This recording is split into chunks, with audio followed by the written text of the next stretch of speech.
listening to Turfs Up Radio, and this is The Deep End with Frank and his sidekick in life. And on the air, Jackie. Jackie. Jackie, we're having a good time. It's freezing cold in Texas. You're so bubbly. I'm just bubbly. I don't know why I'm bubbly, but I just am. It's been See, a great I'm week. more bubbly. You're Yeah, bubbly. You're not bubbly. No. No. Not with this voice? No. Okay. No, we just had a great week, so I'm just excited. It was All our children are married. our last of four, not the youngest of four. So those of you youngest out baby there boy just that got had married. hopes of marrying into this empire, into this royal empire, Everybody's taken. everybody's taken. You got to wait till... Everybody's taken, and I just have to give a shout out because I'm going to tell him to listen. He has no pool. He knows nothing about what we do. But one of my greatest and dearest friends from New York City, we flew in to take the pictures. He's a photographer in New York City and does a lot of with Broadway World and just is a published photographer. And I was so happy to have him here for the wedding. And he took all the photographs, and he sends me one like every hour because that's all I can handle. Yeah. Because I start crying every time he sends me one. But he was in. So the friends, they came in. I mean, it was a very small wedding, very small. But exactly what our son and new daughter-in-law wanted. So it was good. No, it was a good time. It was a good weather didn't cooperate, but it worked Crazy out. Texas weather, y'all. I'm not even kidding. Can we go through the day? That morning, it was pouring down rain. Then it stopped, and it was hotter than Hades, and like you walked outside and you started sweating, smelled like a goat. I mean, it was like horrible. Then it rained again. Some people smell like a goat. Some of I'm us. talking about you. Talking about you. Never mind. Anyway, and then it sprinkled, and then it didn't rain, and then the sun came out, and then it rained, and then it didn't rain, and then the sun came out. So then we got there, we set everything up, stopped raining, decided that we would eat outside, set everything up, went and got ready. When we went to walk down the aisle, it was like, okay, it's cold. Yep.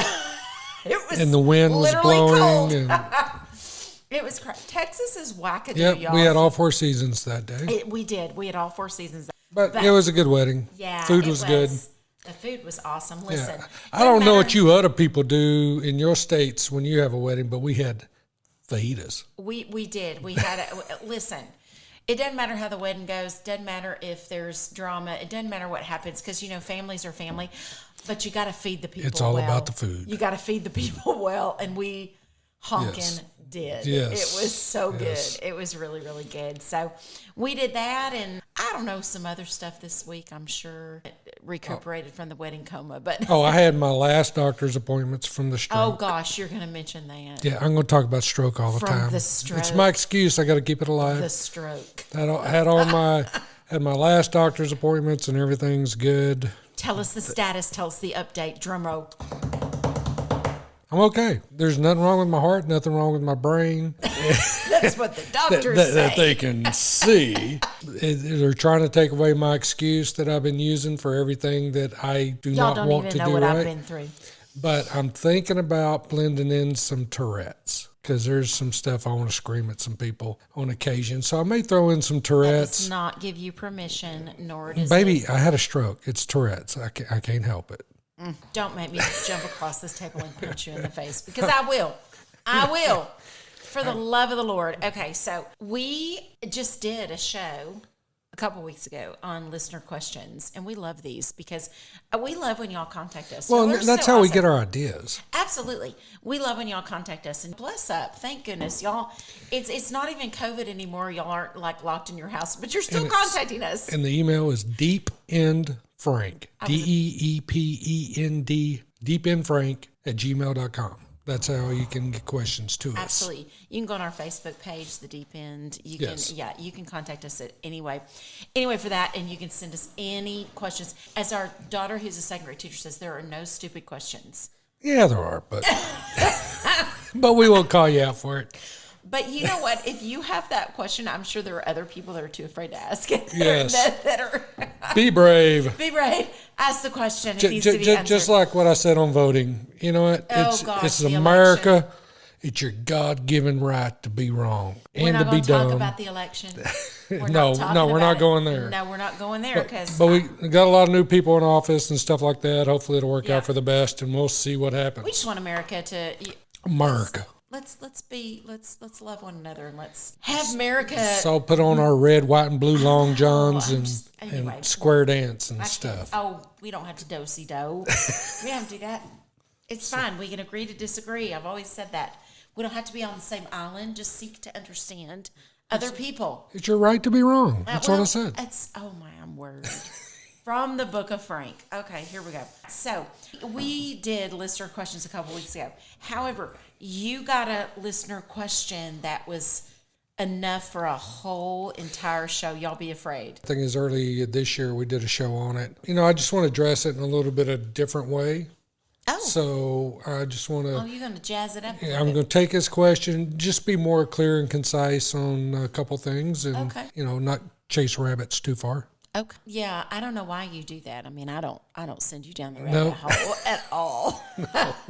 I just ask the questions that other people that are listening are going, wait, what did he say? Hang on. I'm not as smart as he is. I don't know that chemistry. I don't know that. So that's not your job. It is not my job, but it's my job to think. It's not my job, man. I want to think about the listeners and what they would be thinking. Wait, what? So that's my total MO when I'm looking at you. I'm like, wait, what? I don't even know. It's your total mo? Yeah, my total mo. So, okay, listener question. And I love how you never say their name. So I always make up a name. I don't want anybody to say, he mentioned my name. Yeah. No. Yeah. If you tell me to, I'll mention we don't your want name. That. Yeah. Hey, some of y'all, give us a shout out and be like, hey, here's my question. And by the way, it's my daughter's birthday. Or by the way, blah, blah, blah. It's our 50th anniversary or whatever. 50th anniversary. I don't think those people are listening to us if they're celebrating their 50th wedding anniversary. Well, they probably are. They probably are. I would be. My parents just celebrated their 60th and they ain't listened to us. No. So I don't know. This is from T in DFW area in Texas. Okay, so he was local. That's why I felt like T. So I'm going to say Todd because I have a really good friend, Todd, that I call the Todd. So I'm going to say Todd, and it could be Teresa. So if you're a girl, I'm so sorry. I believe it was a fella. Was it a fella? Yes. Okay. It's so funny when you get text messages and emails because you don't know the tone of that person. You know what I mean? I always just figure they're angry. You always read them like, and I've never. But it started out a little bit. Have you read this question? You've read this question? Yes. Okay. So the question says, from T in DFW area, says, I know you're an anti-saltwater pool. No. It's just. You're going to address It's just that, not my preference. aren't you? Yeah. It's just not your preference. Not that they're bad, not that they can't be. I just think there's better ways. Yeah. But I hear so many good things about how trouble-free. They're lies. No, just kidding. Trouble-free. And that would be when you do the quotation things with your air fingers, quotes. I mean, when I air quotes, miss air quote. You miss air quote 90% of the time. 99% of the time. But how trouble-free, so we need to remember that. Trouble-free it is. And how it will save me time and money. Don't fall off your chair. Should I do it or do one of the other things you have talked about? Well, what are one of the other things you talked about? We don't know. I guess you're going to address that. Yeah, I'll go into that. I want to save money. This person, Todd, wants a lot. I want to save money and I want it to be easy. I am making my decision in January, which I think is a great thing because you're not swimming then. Do what you're going to do. Well, and I mean, the availability. Labor is going to be available. The parts will probably be available. Sure. So I'm sure you're going to address a saltwater pool. I'm sure you're going to address if they are trouble-free and if they will save time and money. And what are the other things that you talk about that you think and if it's going to be easy peasy, lemon squeezy. All right. So let's get into this. All right. I only have experience in Texas. But you're from Texas, so this Todd is from Texas. T in DFW, you are from North Texas, so my experiences should relate well to you. Some of the experiences, if you're in other states or other areas or even other parts of Texas, your experience, could be a little bit different. But don't stop listening because it's still great. No, but because there's there's information that's going to apply everywhere. Sure. But this is my experience with salt. First of all, a salt pool is a chlorine pool. So salt generates chlorine from sodium chloride, and it produces the chlorine for the pool. My experience in Texas is if the average salt cell says it's rated for 40,000 gallons, that cell will manage 15 to 17,000 gallons on an average pool. Okay. So I'm already confused. And as I'm sure everyone else is, a salt pool is a chlorine pool. Salt pool is a chlorine pool. Everything that applies to a normal chlorine pool applies to a salt pool. But it just happens to make its own chlorine for the most part. And then you have to supplement in our area. Typically, if it's a larger pool, we have to supplement extra chlorine to manage the pool properly, to keep it properly sanitized. We still have to manage pH and alkalinity. We still have to manage the LSI, and salt chlorine generation can make that a little more difficult. The pros of a salt pool is, one, it does generate its own chlorine, and in some cases it can generate all the chlorine. But what we find in most cases in our area, it requires supplemental chlorine because it cannot generate enough, and that's typically pools over 15 to 17,000 gallons. Then the salt cell chlorine generator cannot keep up in the hottest part of the summer. Mm-hmm. And like our previous summer was scorching freaking hot. Oh, yeah. So these saltwater chlorine generators struggled to maintain proper chlorine levels, and people were having to shock a lot of extra. Mm-hmm. And some people were even having to add some chlorine tabs to keep an additional chlorine feed into the system. So another pro of a salt pool is it feels good. This water feels kind of silky. It's not a typical chlorine pool. You get out, you get kind of pruny, kind of dry skin. Mm-hmm. A salt pool reduces that. And the saltwater content in a salt pool is about 3,000 to 4,000 parts per million of salt. The ocean is about 30,000 parts per million of salt. So it's about one-tenth of the salt that's in the ocean. It doesn't taste real salty. It doesn't get crusty on you or anything like that. You don't feel it in your eyes. You don't feel it. You may taste it a little bit. But everything else that applies to a chlorine pool applies to a salt pool. Okay. Chloramines, where you have to shock to destroy chloramines, that exists in a salt. Now, some salt pools may not have to do that, but some regular chlorine tap pools don't have to deal with chloramines either, just because the bather load is not there. If you're getting ammonias or introduced into the water through bather waste and stuff like that, urine, sweat, chloramines can develop. And when they do develop, you do have to superchlorinate or shock the pool, achieve breakpoint chlorination in the pool, which we discussed, I believe, 2 shows ago, or maybe the last show, breakpoint chlorination to destroy those chloramines. Those are the 2 pros that I see about salt. You don't have to add as much chlorine. Some pools you don't have to add any additional chlorine to maintain a residual, but you still have to shock and maintain proper water balance. The cons of a salt pool is, one, the initial cost is expensive. It's $2,000 or over now to install a salt system on your pool. Existing pool, or if you're building a pool? Either way. Okay. It's going to cost you about $2,000 for them to add it to your pool, or it's going to cost you about $2,000 to have it added to an existing pool. Okay. And it's less expensive to operate month to month. It is that. It is less expensive because you're not adding as much chlorine, and chlorine's, since it's tripled in price, that, chlorine is expensive. Mm-hmm. But you do have to add, on the con side, you do have to add a lot more acid than you typically do in a chlorine tab pool, because the generation of chlorine from the salt does drive the pH up, and pH is a major battle on a salt chlorine generator pool. But if you do manage to keep your pH down, the salt system makes hypochlorous acid, and that can recombine with sodium and actually regenerate the salt. So some people, if their pH is always up, they may have a lot more salt requirement that they have to add to the pool to maintain proper salt levels than somebody that can manage to keep their pH down, where in the lower the pH, my understanding is the lower the pH, the easier it is for the salt to regenerate from the hypochlorous acid and sodium. Cons of salt: expensive initial cost. My experience in the Dallas-Fort Worth area, which T is from, my experience is it's going to take about 5 to 7 years to recoup that initial cost. All right, that's a long time. So it's not like, yeah, I put a salt system on, so next year I'll be operating for free. No, it's going to take you about 5 to 7 years to recoup that. Are they sold that way, though? No, heck no, they don't sell them that way, or they wouldn't be able to sell them. No, I mean, do they say? Because I'm wondering why people are wanting to convert to salt or to put it initially in the pool. Are people...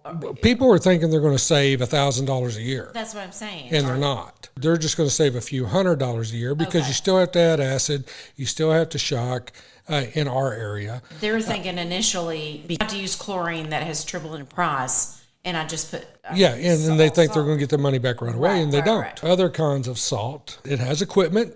That equipment can break, and that equipment does require a little bit of maintenance.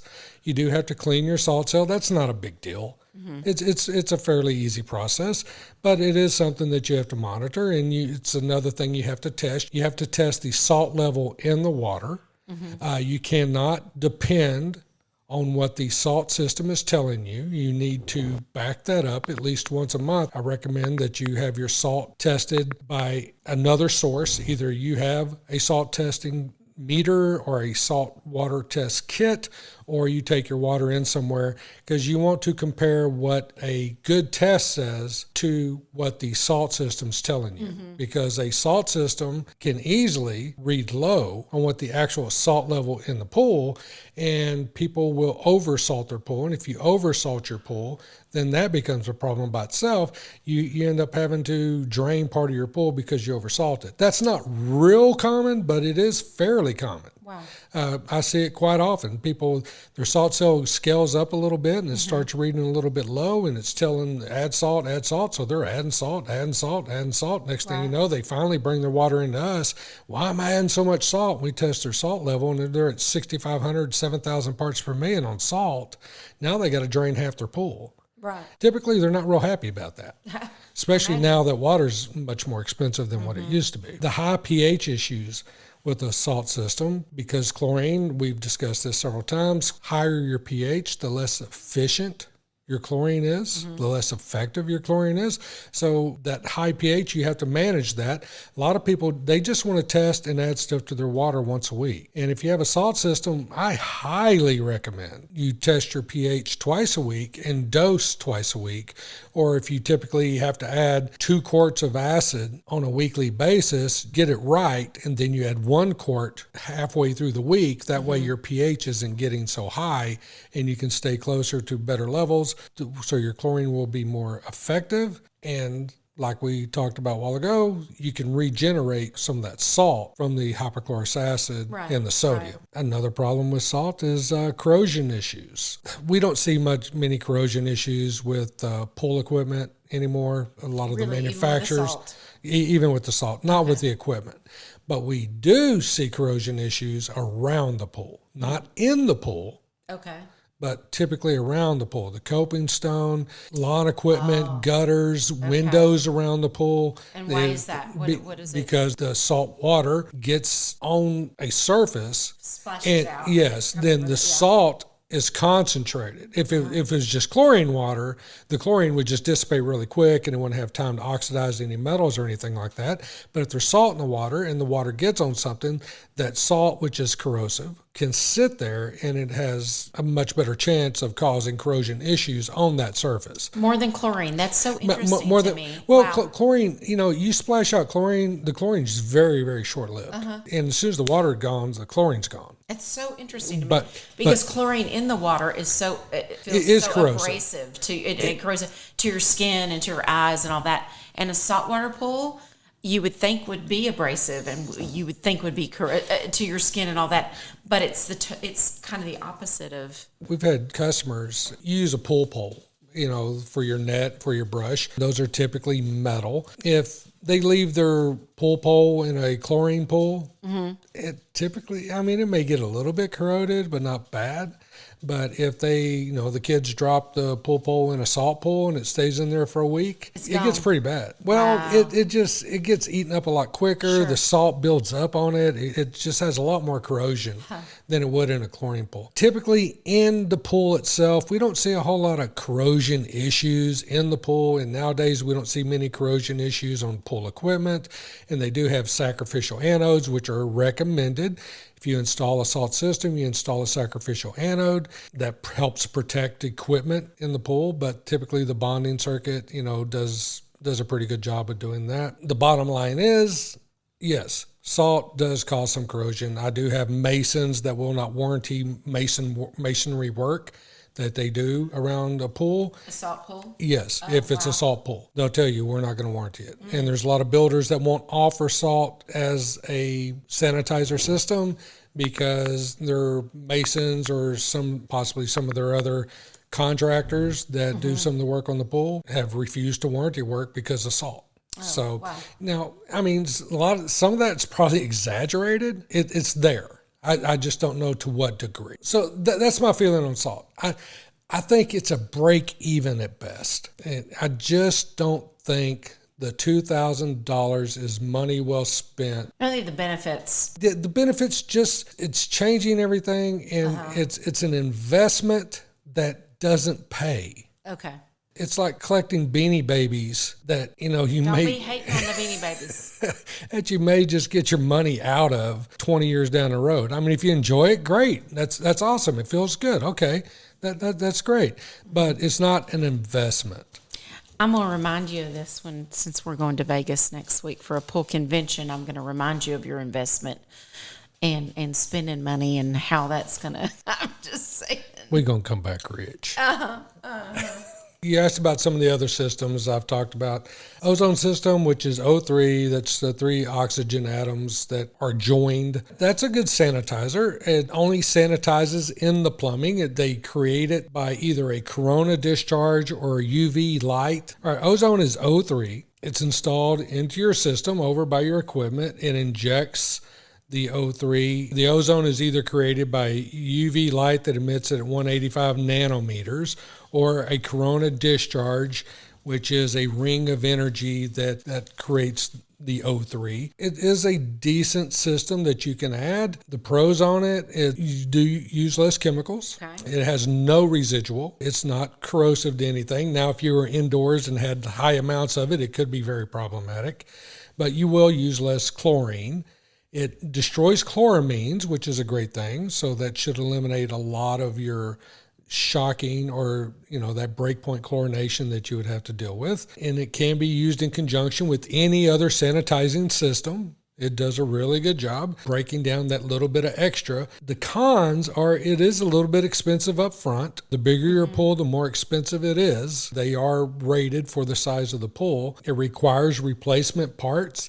It uses electricity, leaves no residual sanitizer. It only kills what it's mixing with in the plumbing on the way back to the pool. It must be used in conjunction with another sanitizer that has a residual. Bottom line, this sounds very complicated and confusing. And one of the things that he was asking was, I want the easiest maintenance. Maintaining a pool no matter the last thing with the ozone thing is it injects a gas into the system. So you have bubbles that come out of your jets. They do have degassing chambers and stuff like that.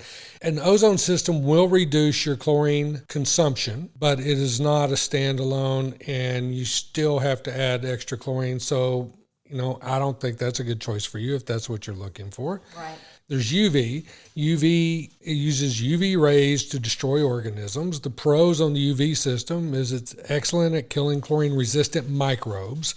It leaves no residual. You do use less chlorine with it. The cons are it can be expensive up front, and it leaves no residual, so you still have to add chlorine. It only affects what passes in front of it. It requires replacement bulbs, which aren't cheap, and you must use a residual sanitizer in the pool along with it. So again, that's really not accomplishing much. He'll use less chlorine, but it's really not doing it for him. Then there's AOP, which uses a combination of UV and ozone. It creates hydroxyl radicals. It does a better job than UV or ozone. It can be very expensive up front, but again, at least in our area, you have to use chlorine with it. There's mineral pools, which is kind of like a salt system kind of thing. That requires those mineral pools. Everybody's touting those really big right now. The mineral pools, it only reduces your chlorine consumption by about 50%. So you're still not getting away from it. Then there's like the mineral systems like the Blu-ray XL or the Poolwerx. They kill algae. They do a great, killing algae is just a thing that you add into your pump basket. You do use less chlorine. The cons is you have to buy this expensive cartridge twice a year and it can stain your pool. So none of these are a standalone. Well, the salt system's almost a standalone. That's going to be the closest thing that's just a trade-off because, I don't know the size of his pool. Right. Mr. T from the DFW area, I do not know the size of his pool. He did not give us that information. Possibly he could put a salt system on there, and he doesn't have to add chlorine very often, but you still have to test your water. You're not going to be able to get away from testing your water. Right. You're not going to be able to get away from having to manage your water balance. You still got to manage your pH. You still have to manage your alkalinity. You still have to do all this stuff. For my money, we're back to borates. Just stick with chlorine, use borates. And by the way, you can use borates with any of these systems, but you're also, other than the salt, all those other systems, you still got to add chlorine. So all you're doing is reducing your chlorine consumption. And with the salt system, okay, you may not possibly have to add extra chlorine except on occasion for heavy bather loads or after a big storm or something like that. Somebody pees in your pool, you find a dead squirrel, you still got to get some extra chlorine in there. It's not really going to make it any easier for you. So if you're looking for a trouble-free pool, it's really not there. If you'll use borates, the borates is going to make it easier. I don't care what system you go with. The borates is going to reduce your chlorine consumption. The borates is going to help you keep the water better balanced. It's a clarifier. It's an algae stat. It doesn't kill algae, where some of these other things do kill algae, by the way. But it doesn't kill algae. But if a little bit of chlorine is going to kill the algae, if you'll just keep your water balanced and keep enough residual in the water to kill the algae, I wouldn't do the salt. Just get on the borates. If you and now if you do go salt, if you do decide to pull the trigger on the salt, if you'll do borates with salt, that salt system is going to be able to manage your chlorine consumption much better. The salt cell will be able to generate less chlorine and still be able to maintain, so you can run your salt cell less, which is going to extend the life of the salt cell. It's going to help manage your pH a little bit better, so you're not having to add as much acid. It's going to keep algae at bay, because the algae stat characteristic of borates is going to prevent algae from blooming on you or causing problems for you. So, you know what? If you're going to go salt, go with borates. If you're not going to go salt, go with borates. But, my money in the pools I manage, my money on my personal pool is just borates. Borates and, feeding a stabilized chlorine, managing my stabilizer levels in the winter, just making sure, we've discussed this several times, keeping stabilizer levels down, and then we don't have the problems that come along with high stabilizer levels that build up over time. We use less chlorine in the summer. Our pools look great. We have very, very few algae issues. I land on borates. If you want to go salt, go salt. Not going to save you money. And it's really, in my opinion, in the Dallas-Fort Worth area, it is not a money saver. It is a break even at best, and that's not worth the $2,000 investment. That is this week's show. All right. We will be back. I do want to get a shout out to Wayne Voles. Want to make sure I mention him. Wayne gives us a shout out all the time. Absolutely. On his show, The Prophet. He's the prophet on Turf Separated. Awesome. You got to We listen. love Wayne. He's such a good goodness. guy. And the Don Bishop, we love him. And of course, there's always Russell Owens, and we love him, and Darren. So, Absolutely. but anyway, Y'all listen to the other shows on the station, and look for us on our YouTube channel. It's at Deep End Frank, and we'll see y'all soon.